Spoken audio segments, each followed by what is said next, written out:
Hello, how are you? Welcome to the Powerful Mothers podcast. In this episode, we're going to look at organic marketing strategies, especially for coaches, consultants, and educators, and what's working currently as of August 2022.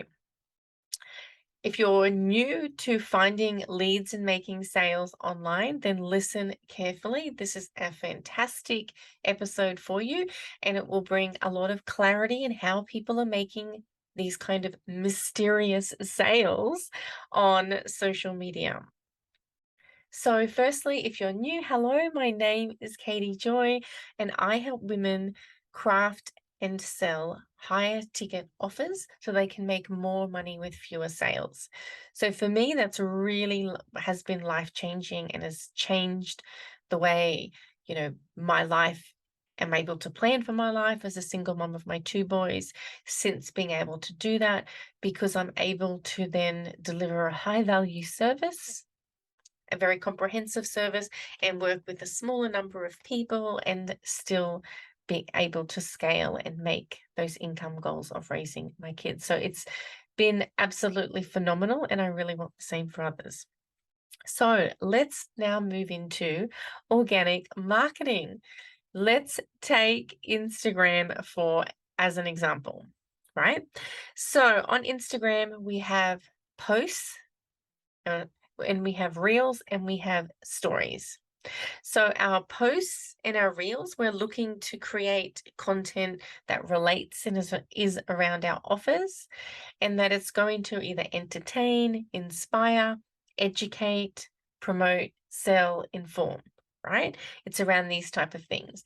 In our stories, we're able to use the technology and ask kind of questions and polls and get that feedback from people. So this is where you can actually ask, let's take weight loss for an example. You can ask, who here is struggling to lose weight after turning 40?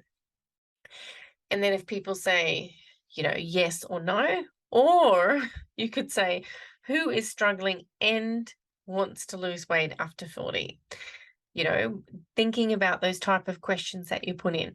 And those people who respond as a yes, and it can be from a reel or a post in a comment, then people might write, that's basically someone who is self-selected. So we want to look at four things. We want to pull people in with our content. We want to pull people in with our stories specifically, because that's how people connect. Then we want their people to self-select and be, yes, this is me. Then we want to be able to screen them. And then we want to present our offer. So what do I mean by screening people? And you're like, oh, this is so many steps. It's actually really, really not. And it relates back to dun, dun, dun, dun, dating. So let's picture you in a bar. You see a really awesome hot guy, and you kind of look at him and think, gosh, he could be really nice. I'd really like to get to know him. And he walks over to you and you're like, oh, might have a chat and see who this person is. And then he just walks up and sticks his tongue down your throat and passes you. It's going to destroy everything because you're thinking, gosh, you don't even know if I want to kiss you. You don't even know if I'm married. You don't even know if I'm single. Like, I looked at you, but you're just reading way too much into this. You haven't asked anything. You don't know anything about me. So that's the same sort of thing when it comes to talking about our products and services on social media. We don't want to shove our tongue down people's throats, which is shoving our offer, in people's inboxes or in their messages. Yeah, there are some people out there that do numbers approach, which, yes, in marketing, it's a numbers game, definitely. But how do you want to play those numbers game? Do you want to play the numbers game and develop a reputation where you're not leaving a good taste in people's mouths, so to speak? Or do you want to develop a different reputation where you're treating people with respect? So we're looking at pulling people in, having them self-select, screen, and then make the offer. Back to the dating scene. So when someone comes over, you really want them to say, hey, who are you? What are you doing there? Getting to know someone a little bit. And the same as if when someone has responded to a poll or something or a question in your stories, you want to say, hey, I know that is giving you the chance to direct message or continue a comment conversation. Ideally, you want to get people into direct messages, and it allows you to continue that conversation using voice notes or texting or whatever. Generally,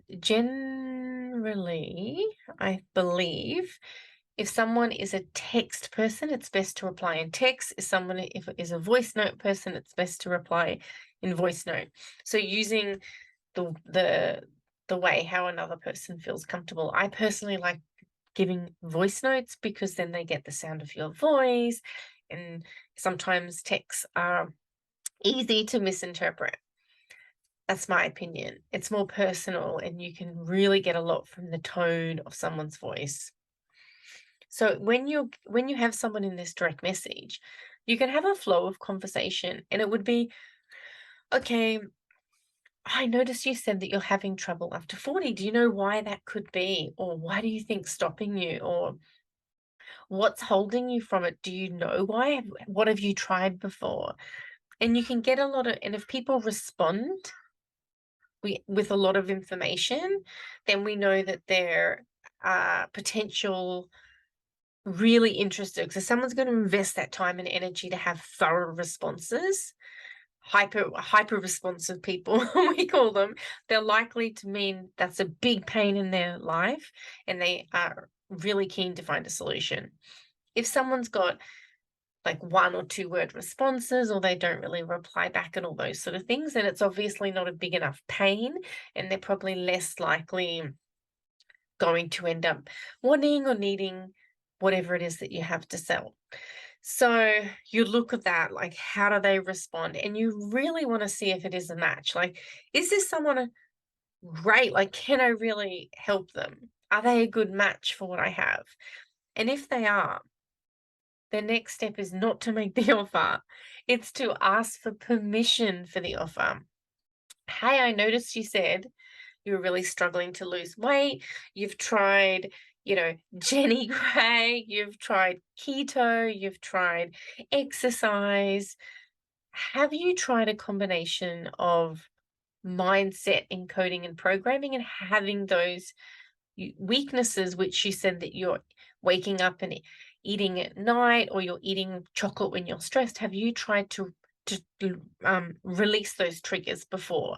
Have you tried hypnosis and reprogramming your mind? Hang on, no, I actually haven't tried that.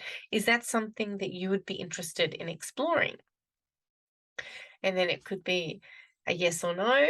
And then if it's yes, then would you like me to, I'll tell you about what I have that I think would really help you if you would like. And then if that's a yes, then you have the permission to pitch. I had an interesting message the other day. I actually thought it was awful. I don't know what you think, but I had a lady write to me, and she was a psychic. And she said, hey, I've just been called from the divine to reach out to you because I have a very important message from your spirit guides. And I was like, oh, okay, that's amazing. And now she's like, do you want to know what it is? And I was like, yeah, because I thought, who would say no? Of course you're going to say yeah. Yes. And then she's dropped in the link for like 150 or 200 US dollars to book in with her for a session so I could hear this very important message. I just thought that was so wrong, and it wasn't very good. It felt like it was jumping too many steps. It didn't feel authentic. It felt like she was using the same technique with everyone, like dangling this carrot. And I don't really think she had a message from my spirit guides, so that did not feel authentic to me. So you want to make sure although it was very clever because it was, You're always interested, like, what do they know that I don't know? What does she know that I don't know? Is there and then she even went back with, but I really have this strong message. I really believe you need to hear it. And then and then she's like, so sign up for $200 or whatever. And I just didn't feel right with me. So I'll trust my intuition.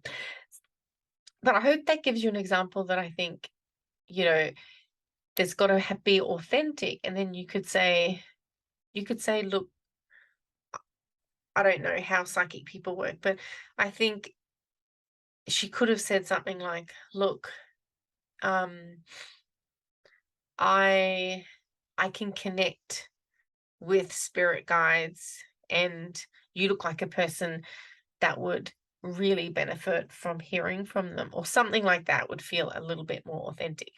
Anyway, back to our organic marketing strategy. Let's go over it again. So we want to pull people in with understanding the pain that they're at, understanding what they're feeling, understanding that current situation and knowing where they want to go. Then you want to have that content that is allowing people to self-select. So whether it's your lead magnet or a question or a poll or something like that, where people are able to interact and engage. And those that have engaged, treat like potential clients or potential people that you can help, and then follow up directly with them with the screening, the conversation, seeing where they're at. Maybe you've got some free content that can help them, and then you're spreading goodwill around the world. So the screening part, and then asking for permission before going into pitching the offer. I hope that's useful for you today, and I would love to hear how you go implementing it. So if you'd love to come along to the group, Katie, it's the Scale Up Club, and it's at katiejoyous.com. That's katiejoyous.com. Please come over there and join us, where we run live trainings, share our growth and love, and really build our businesses and our foundations very from the ground up, strategically, with love, with alignment, with intuition, and move forward with that clarity. So I'd love to see you over there. Thank you for being here today, and I'll see you in the next episode. Okay, bye.